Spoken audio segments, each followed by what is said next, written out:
اگر کوئی علامہ صاحب یا کوئی خطیب کسی کی تعریف کر دیں یا ہمارے مرشد ہماری تعریف فرما دیں یا کوئی ایسی ہستی ایسی شخصیت ہمارے تعریف کے اندر چند الفاظ بول دے تو ہم خوش ہو جاتے ہیں کہ فلاں شخص نے میری تعریف کی ہے.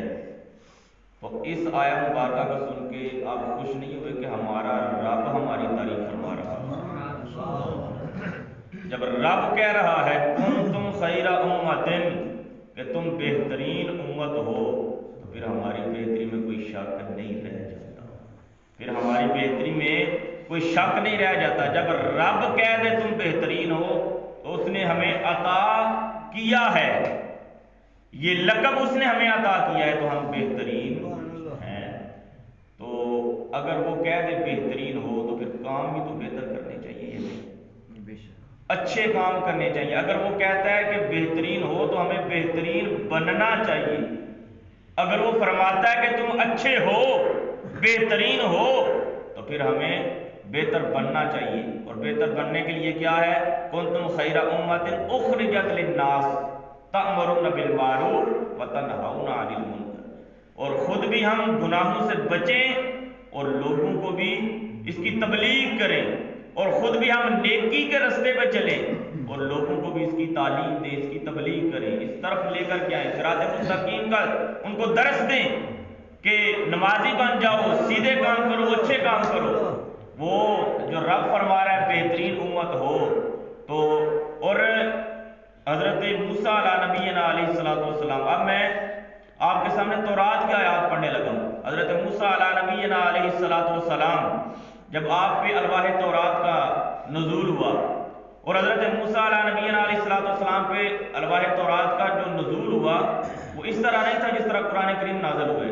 وہ الواح کے اوپر جو ہے وہ نازل کی جاتی اور آپ وہاں پہ جاتے تو آپ کو عطا کر دی جاتی. لیکن قرآن جو ہے وہ تو حضور کے سینہ اطہر کے اوپر نازل ہوئے.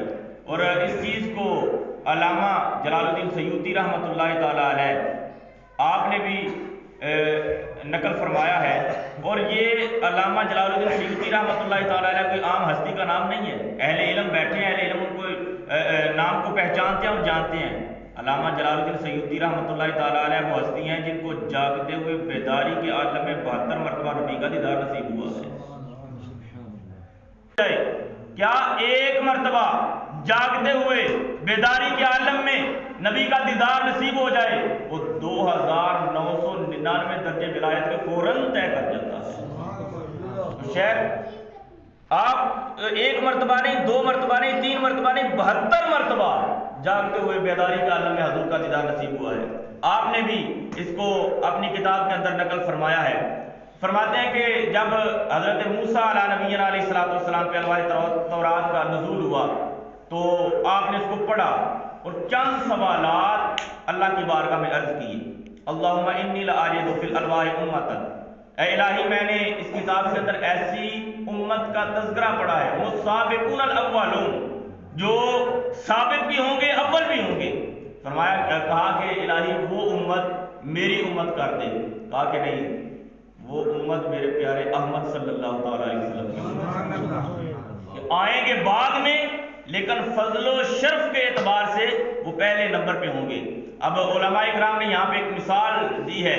فرماتے ہیں کہ جب فوجی جو فوج کا کمانڈو ہوتا ہے وہ فوجی کو ٹریننگ کروا رہا ہوتا ہے, شاید آپ نے بھی کبھی دیکھا ہو یا کچھ دوست یہاں پہ بیٹھے ہوں جو اس منظر سے گزر کے آئے ہیں کہ جب وہ ٹریننگ کروا رہا ہوتا ہے, لیفٹ رائٹ کروا رہا ہوتا ہے, تو فوجی کی لائن کو جب اس نے دوبارہ واپس بلانا ہوتا ہے تو اباؤٹ ٹرن کا لفظ بولتا ہے کہ واپس پلٹ آؤ. اب وہ فوجی کیا کرتے ہیں کہ آگے سے چکر کاٹ کے واپس نہیں آتے, جہاں پہ کھڑے ہوتے ہیں وہیں پہ گھوم جاتے ہیں, ایڑی کے اوپر گھوم جاتے ہیں. تو جب وہ گھومتے ہیں تو جو سب سے آخر والا ہوتا ہے وہ سب سے پہلے نمبر پہ آ جاتا ہے. تو کہا کہ کل قیامت کے دن جب میدان حشر میں رب ذوالجلال ساری امتوں کو اکٹھا فرمائے گا اور جنت کے دروازے کھول کے اباؤٹ ٹرن کا حکم دے گا, سب سے پہلے جنت میں امت مصطفیٰ صلی اللہ علیہ وسلم آئے گی بعد میں, لیکن فضل و شرف کے اعتبار سے سب سے پہلے نمبر پہ ہوگی. کہا کہ مالک وہ امت میری امت کر دے. کہا کہ نہیں، قالت تلک امت احمد صلی اللہ علیہ وسلم، وہ میرے پیارے احمد صلی اللہ تعالیٰ علیہ وسلم کی امت ہے. دوسرا سوال، اللہم انی لآجد فی الالواح امتا اناجیلہم فی صدورہم یقرؤونہا ظاہرا. یہ تورات کے اندر لکھا ہے کہ الہی میں نے اس کتاب کے اندر ایسی امت کا تذکرہ پڑھا ہے کہ جن کی انجیلیں ان کے سینوں کے اندر موجود ہوں گی، جن کی انجیلیں ان کے سینوں کے اندر ہوں گی. اور یہ یاد رکھیں کہ اس امت سے قبل جتنے بھی سچے پیغمبر آئے اور ان کی امتیں آئیں، اور اللہ نے جو کلام نازل فرمائے، جو صحیفے نازل فرمائے، ان صحیفوں کا، ان سارے پاک کلاموں کا جو حافظ ہے، جو عالم ہے، وہ صرف نبی ہوتا تھا. سبحان اللہ.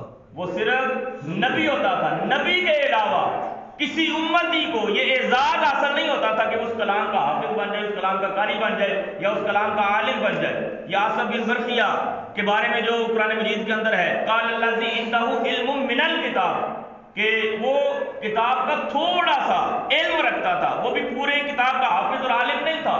یہاں پہ من بیانیہ نہیں ہے، من تبغیضیہ ہے، اور من تبغیضیہ یہاں پہ تھوڑا سا علم رکھتا تھا.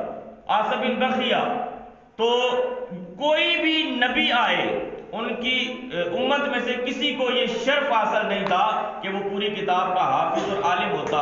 یہ شرف ملا تو صرف امت محمدیہ صلی اللہ علیہ وسلم کو ملا کہ 7 8 سال 10 سال کا بچہ ہوتا ہے، پورے کا پورا قرآن اس کے سینے کے اندر موجود ہوتا ہے. کہا کہ الہی وہ امت میری امت کر دے گا. قالت تلک امت احمد صلی اللہ علیہ وسلم، وہ تو میرے پیارے احمد صلی اللہ تعالیٰ علیہ وسلم کی امت ہے. تیسرا سوال، کہا کہ الہی میں نے اس کتاب کے اندر ایسی امت کا تذکرہ پڑھا ہے کہ جو صدقہ بھی خود کریں گے، کھائیں گے بھی خود، اور ثواب بھی خود پائیں گے.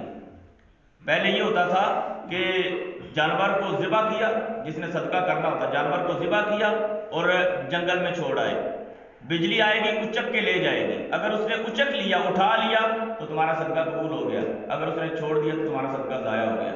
تو اب ہم اگر صدقہ کرنا ہو، صدقہ نافلہ ہے، صدقہ واجبہ ہے، یا عید قربان کے موقع پر ہم جانور ذبح کرتے ہیں، گوشت بھی خود کھاتے ہیں، ثواب بھی خود پاتے ہیں. کہا کہ الہی وہ امت میری امت کر دے. کہا کہ قالت تلک امت احمد صلی اللہ علیہ وسلم، وہ میرے پیارے احمد صلی اللہ تعالیٰ علیہ وسلم کی امت ہے.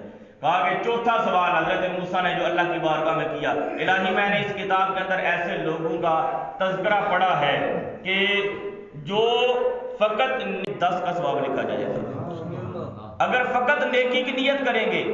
روایت میں آتا ہے کہ قیامت کے دن ایک شخص اپنا نامہ اعمال کھولے گا، دیکھے گا کہ حج کا ثواب لکھا ہوا ہے، حج کا ثواب لکھا ہوا ہے. تو وہ اللہ کی بارگاہ میں عرض کرے گا، الہی میں نے تو حج نہیں کیا، میرے پاس تو اتنے مسائل نہیں تھے کہ میں جا کے حج کر سکتا، میں نے تو حج نہیں کیا، لیکن میرے نامہ اعمال کے اندر حج کا ثواب لکھا ہوا ہے، وجہ کیا ہے؟ تو فرمایا جائے گا کہ جب حاجیوں کے قافلے روانہ ہوتے تھے تیرا دل تو تڑپتا تھا نا، تیری اس سچی تڑپ اور سچی نیت کو دیکھ کے ہم نے تیرے نامہ اعمال میں حج کا ثواب لکھ دیا. سبحان اللہ. اور کہا کہ اگر وہ نیکی کر لے گا تو کرے گا 10 کا ثواب اس کے نامہ اعمال میں لکھا جائے گا. نمازیں پڑھتے کتنی ہیں؟ اللہ توفیق عطا فرمائے. پڑھتے کتنی ہیں؟ 5. لیکن فرض پہلے کتنی ہوئی تھی؟ 50. جب 50 فرض ہوئی تو نبی پاک صلی اللہ تعالیٰ علیہ وسلم، وہ واقعہ آپ نے سنا ہوگا، آئے گئے، تشریف لے گئے، پھر لے آئے، پھر گئے، بالآخر 5 رہ گئی. جب 5 رہ گئی تو تھوڑے سے رنجیدہ خاطر ہوئے کہ 50 کا ثواب کہاں اور 5 کا ثواب کہاں. اگر میری امت 50 پڑھتی تو 50 کا ثواب عطا کیا جاتا، اب 5 پڑھے گی، 5 کا ثواب عطا کیا جائے گا، تو یہ کیا ہو گیا؟ تو اللہ تبارک و تعالیٰ نے ارشاد فرمایا، محبوب پریشان ہونے کی ضرورت نہیں، 1 پڑھیں گے 10 کا ثواب عطا کروں گا، 5 پڑھیں گے پوری 50 کا ثواب عطا کروں گا. اگر وہ نیت کر لیں گے، صرف نیت کریں گے تو ان کے نامہ اعمال میں نیکی لکھی جا رہی ہے. اور آپ مجھے یہ بتائیں، اہل علم لوگ بیٹھے ہیں کہ غزوہ بدر کی تعداد کتنی تھی؟ 313. لیکن تاریخ اٹھا کے 313 نہیں ہے، 305 ہے. 8 صحابہ ایسے ہیں جو میدان کے اندر تشریف نہیں لے گئے، جو میدان کے اندر جا کے انہوں نے جنگ نہیں لڑی. 8 صحابہ ایسے ہیں، حضرت ابو لبابہ، حضرت عثمان غنی رضی اللہ تعالیٰ عنہ اور دیگر ان کے ساتھ 6 ساتھی ہیں جو میدان کے اندر نہیں گئے، وہاں پہ جا کے جنگ نہیں لڑی. لیکن جب مال غنیمت بٹا اور گنتی کی گئی تو ان کا شمار گنتی کے اندر بھی کیا گیا اور مال غنیمت میں بھی ان کو حصہ عطا کیا گیا. کیوں؟ وجہ کیا ہے کہ وہ لڑائی کی، جہاد کی نیت سے گھروں سے چل پڑے تھے. گو کسی مسلط کے تحت ان کو واپس کر دیا گیا یا ان کو وہ شامل نہیں ہو سکے کسی بھی وجہ سے، لیکن نیت کر کے چل پڑے تھے. جب مومن نیت کر لیتا ہے تو اللہ تبارک و تعالیٰ اس کے نامہ اعمال میں اس کا اجر لکھ دیتا ہے، اس کا پورا ثواب عطا کرتا ہے. تو وہ صحابہ جو جنگ میں شامل نہیں ہوئے، اللہ تبارک و تعالیٰ نے حکم دیا کہ ان کو گنتی میں بھی شمار کیا جائے اور ان کو جو ہے وہ مال غنیمت میں بھی پورا حصہ عطا کیا جائے. اور مومن جب نیکی پہ عمل کرتا ہے، حضرت رابعہ بصریہ سلام اللہ علیہ، تصوف کی دنیا میں آپ کا نام کسی تعارف کا محتاج نہیں ہے. حضرت رابعہ بصریہ سلام اللہ علیہ آپ گھر میں بیٹھی ہوئی ہیں، عشاء کے بعد کا وقت ہے اور کچھ مہمان آ گئے. اور یہ یاد رکھیں کہ اللہ والوں کا یہ طریقہ ہوتا ہے، جو فقراء ہوتے ہیں نا، ان کا یہ طریقہ ہوتا ہے کہ میری دہلیز پہ جو بھی آئے خالی واپس نہ جائے، جو بھی آئے وہ جھولی بھر کے جائے، خالی واپس نہ جائے. حضرت رابعہ بصریہ سلام اللہ علیہ، بابا بلے شاہ رحمۃ اللہ تعالیٰ علیہ، آپ نے بھی لکھا نا کہ اٹ کھڑک کے دکڑ وجہ تتا ہوئے چولہا آن فقیر خاکا جامن راضی ہوئے بلّہ. کہا کہ جو فقراء ہوتے ہیں ان کا یہ مزاج ہوتا ہے. حضرت شیخ عبد القادر جیلانی رحمۃ اللہ تعالیٰ علیہ آپ نے لکھا ہے کہ آدھا فقر مخلوق خدا کی خدمت کا نام ہے. آج کل تو خدمتیں کروائی جا رہی ہیں، جاتی ہیں. آدھا فقر خلق خدا کی خدمت کا نام ہے. تو حضرت رابعہ بصریہ سلام اللہ علیہ تشریف فرما ہے، گھر میں رات گئے، کچھ مہمان آ گئے. جب مہمان آئے تو خادمہ حاضر ہوئی، جا کے عرض کی مائی صاحبہ مہمان آئے.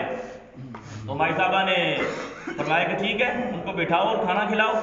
جب ان کو بٹھایا گیا، خادمہ گئی باورچی خانے میں، لنگر خانے میں جا کے دیکھا تو 1 روٹی پڑی تھی. بھاگتی مائی صاحبہ کے پاس آئی، آگے کہنے لگی مائی صاحبہ یار توجہ، گفتگو کو ضائع نہ کرے، بڑی مہربانی، آگے پیچھے ہو جائے. تو حاضر ہو گئی، کہنے لگی مائی صاحبہ لنگر خانے میں 1 روٹی پڑی ہوئی ہے. تو کہا کہ اچھا ایسا کرو، یہ 1 روٹی اٹھاؤ اور باہر کوئی دیکھو فقیر کو، باہر کئی فقیر کو ڈھونڈا، صدقہ کر کے واپس آ گئی. تھوڑی دیر گزری، دروازے پہ دستک ہوئی. من تکل باب، دروازے پہ کون ہے؟ کہا کہ میں فلاں کا بھیجا ہوا نوکر ہوں، اس نے یہ کھانا دیا اور تلقین کی ہے کہ مائی صاحبہ کی خدمت میں پیش کر کے آؤ. خادمہ نے لیا، مائی صاحبہ کے آگے پیش کیا، کپڑا اٹھایا، گنی تو 5 روٹیاں تھیں. کہا کہ نہیں، یہ ہمارا کھانا نہیں ہے، اس کو واپس لے جاؤ. خادمہ واپس دیے. چند لمحے گزرے تو دوبارہ دروازے کے اوپر دستک ہوئی. من علی الباب، دروازے پہ کون ہے؟ کہا کہ میں فلاں کا بھیجا ہوا غلام ہوں، اس نے یہ کھانا بھیجا ہے اور کہا ہے کہ مائی صاحبہ کی خدمت میں پیش کر کے آؤ. اور خادمہ نے لیا اور مائی صاحبہ کے سامنے رکھا، کپڑا اٹھایا، گنی تو 7 روٹیاں تھیں. کہا کہ یہ بھی کھانا ہمارا کھانا نہیں ہے، واپس لے جاؤ. چند لمحے گزرے تو دوبارہ دروازے کے اوپر دستک ہوئی. کہا کہ کون ہے دروازے پہ؟ کہا کہ میں فلاں کا بھیجا ہوا نوکر ہوں اور اس نے یہ مجھے کہا ہے کہ یہ کھانا لے جاؤ اور مائی صاحبہ کی خدمت میں پیش کر کے آؤ. میں مائی صاحبہ کے لیے یہ کھانا لے کے آیا ہوں. خادمہ نے پکڑا، مائی صاحبہ کے سامنے پیش کیا، کپڑا اٹھایا تو 10 روٹیاں تھی. کہا ہاں یہ کھانا ہمارا کھانا ہے. کہا کہ عجیب ماجرا ہے مائی صاحبہ، پہلے جو آئے وہ بھی تو آپ کا نام لے رہے تھے اور اس کی دفعہ آپ نے قبول کر لیا، ان کو آپ نے واپس بھیج دیا، وجہ کیا ہے؟ کہا پگلی تو نے رب کا قرآن نہیں پڑھا؟ رب فرماتا ہے میرے راستے میں 1 صدقہ کرو میں 10 عطا کروں گا. پہلے جو آیا وہ 5 تھی، پھر آیا وہ 7 تھی. میں نے اللہ کی بارگاہ میں سر سجدے میں رکھ کے عرض کی الہی میں نے تیرے راستے میں 1 خرچ کی ہے، اب تو بھی 10 عطا کرے گا تو تیری بندی وصول کرے گی. اور ان فقراء نے ہمیں اس چیز کا پریکٹیکل کر کے دکھایا ہے کہ اگر انسان کو اذہان و یقین ہو کہ اس کے راستے میں 1 خرچ کریں گے تو 10 عطا کی جائے گی، تو فرمایا کہ اس چیز کا اگر اذہان و یقین ہو تو اللہ تبارک و تعالیٰ دنیا میں ہی اس کا صلہ عطا فرما دیتا ہے. تو مومن جب نیکی کی نیت کرتا ہے، مومن جب نیکی کی نیت کر لیتا ہے اس کے نامہ اعمال میں ثواب لکھ دیا جاتا ہے، اور جب مومن اس کے اوپر عمل کر لیتا، من عمل صالحا، جب وہ اس کے اوپر عمل کر لیتا ہے تو پھر اللہ تبارک و تعالیٰ اس کو 10 گنا اجر عطا فرماتا ہے۔ کہا کہ الہی وہ امت میری امت کر دے گا کہ نہیں؟ قال تلک امت احمد صلی اللہ علیہ وسلم، وہ تو میرے محبوب احمد صلی اللہ تعالیٰ علیہ وسلم کی امت ہے۔ اگلا سوال، کہا کہ الہی میں نے اس کتاب کے اندر ایسی امت کا تذکرہ پڑھا ہے، کیونکہ میرے دوست موجود ہیں، میں نے ان کو بھی وقت دینا ہے، میں نے ایک ایسی کتاب کا تذکرہ پڑھا ہے کہ جو جس کے اوپر مال فے جائز ہوگا، مال فے جائز ہوگا۔ مال فے کہا جاتا ہے کہ ایک ہے مال غنیمت، ایک ہے مال فے۔ مال غنیمت کہ مسلمانوں اور کفار کے درمیان لڑائی ہوئی، جنگ ہوئی اور مسلمان جیت گئے، کافر بھاگ گئے، جو مال چھوڑ کے بھاگے اس کو مال غنیمت کہا جاتا ہے۔ وہ پچھلی امتوں میں بھی جائز تھا، اس امت میں بھی جائز ہے۔ ایک ہے مال فے۔ مال فے کیا ہے کہ ابھی لڑائی کا آغاز نہیں ہوا، ابھی مسلمانوں نے پیش قدمی کا آغاز نہیں کیا، کافر پہلے ہی بھاگ گئے، اور جو پہلے بھاگ گئے وہ جو مال چھوڑ کے بھاگے اس کو مال فے کہا جاتا ہے۔ اور پچھلی امتوں کے اندر یہ جائز نہیں تھا کہ تم نے اس کے اوپر محنت نہیں کی، لڑائی کے بغیر تمہیں یہ مال حاصل ہوا ہے، لہذا تمہارا حق اس کے اوپر نہیں ہے، تم اس کو استعمال نہیں کر سکتے۔ پچھلی امتوں کے لیے اجازت نہیں تھی، اس امت کے لیے اجازت ہے کہ یہ مال فے بھی استعمال کر سکتی ہے۔ کہا کہ الہی وہ فضیلت والی امت میری امت کر دے۔ کہا کہ نہیں، قال تلک امت احمد صلی اللہ علیہ وسلم، وہ میرے پیارے احمد صلی اللہ تعالی علیہ وسلم کی امت ہے۔ کمال نہیں ہے، یہ تو اللہ کا کرم ہے کہ ہمیں کملی والے کا غلام بنایا ہے، یہ تو اللہ کا کرم ہے، یہ اس کا انعام سمجھیں۔ یقین جانے ساری زندگی سر سجدے میں رکھ کے شکر ادا کرتے رہیں تو حق تشکر ادا نہیں ہو سکتا کہ اللہ نے ہمیں اپنے پیارے نبی کی امت میں پیدا فرمایا۔ علماء موجود ہیں کہ پتہ ہی کتنے انبیاء کا تذکرہ آتا ہے کہ انہوں نے اللہ کی بارگاہ میں یہ دعا کی کہ الہی ہمیں نبی، بے شک وہ بہت بڑا منصب ہے نبوت، لیکن کہا کہ الہی ہمیں نبی نہ بناتا، ہمیں اپنے پیارے نبی کی امت میں پیدا فرما دے۔ وہ فضیلت تو ہمیں ملی ہے، تو ہم ایسے ہی اپنے آپ کو ضائع کر رہے ہیں؟ بھیا اپنے آپ کو ضائع نہ کرو، اللہ نے آپ کو بڑا مرتبہ عطا کیا ہے، بڑا مقام عطا کیا ہے۔ اور صرف آخری بات اور چھوٹی سی آپ کو جھنجھوڑنا چاہتا ہوں کہ اگر قیامت کے دن جب نامہ اعمال کھلے اور کملی والے کے سامنے پیش ہو جائیں تو کملی والے کے سامنے کس منہ سے حاضر ہوں گے؟ ہم حضور کے سامنے یہاں